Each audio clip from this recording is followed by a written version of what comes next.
wasiirka arrimaha dibadda maamul goboleedka Khaatumo Maxamuud Shabac ayaa waxa uu maanta ka hadlay wadahadalada Somaliland iyo Khaatumo iyo shirkii 10 bisha tan lagu waday in magaalada Burco Somaliland iyo Khaatumo ay uga furmo. Wasiir Maxamuud Shabac ayaa waxa uu jawaabay mas'uuliyiintii dhawaan ka hadashay magaalada Hargeysa kuwaas oo sheegay in 24 bisha tan loo bedelay wadahadaladii Somaliland iyo Khaatumo sheegayna in Khaatumo ay markaasi ka badbadisay wasay hadalka u dhigeen. wasiir Maxamuud Shabac ayaa ka jawaabay isagoo sheegay in mas'uuliyiintaasi ay gaf ku tahay inay xukuumadda Khaatumo ay sheegaan inay xukuumadda Khaatumo ay ku tilmaamaan inay ka badbadisay iyagoona dadka iyo deegaankaba kala hadlayay sidii looga dhaadhicin lahaa wadahadalada Somaliland iyo Khaatumo.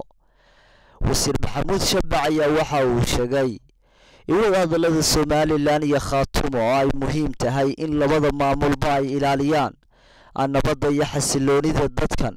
waa ogtiin waxaan ka mid ahay guddida wadahadalka maamulka Khaatumo iyo maamulka Somaliland wadahadalkoodii waxa u dhaxeeyay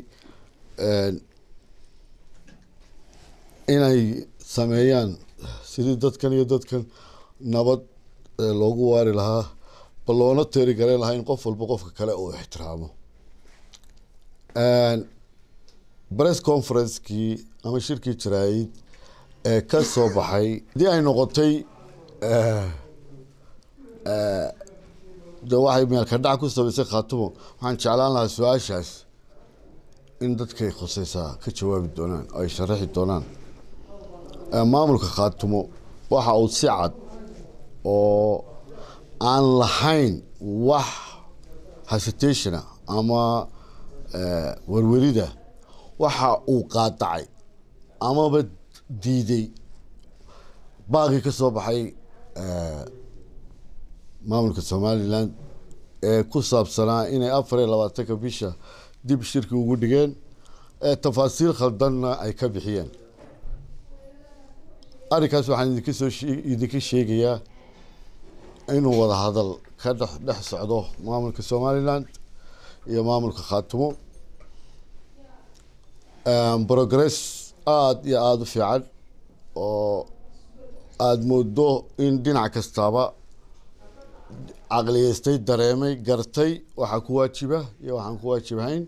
anagu wafdi baanu tagnay goljanaan wafdi ku tagnay madaxweynaha Khaatumo hogaaminayay haddaan idhi goljanna waa tagnayna garaadaan buraale hadalka wuu garanayaa si mugle oo aan raalli ku nahay baa ummadii halka deganeed nooga soo dhaweysay. hadda garaadkuna wuxuu u safray burburka Khaatumo oo waliba ugu hadal dheeriye garaad ummadaadii waa reer Khaatumo reer goljanna waa reer Khaatumo barakacayaasha ugu mudan bay leeyihiin baraka baanu ka shaqaynaynaa mid goljanna iyo mid guud ahaan goboladaba. hadda wixii meelaha lala marayo ee aad la maraysaan ha loo keenina uma baahnin dooni mayno Khaatumaanu ka nahay. garaad waad mutaysatay inaan intaa gaar ku idhaahdo waad mutaysatay.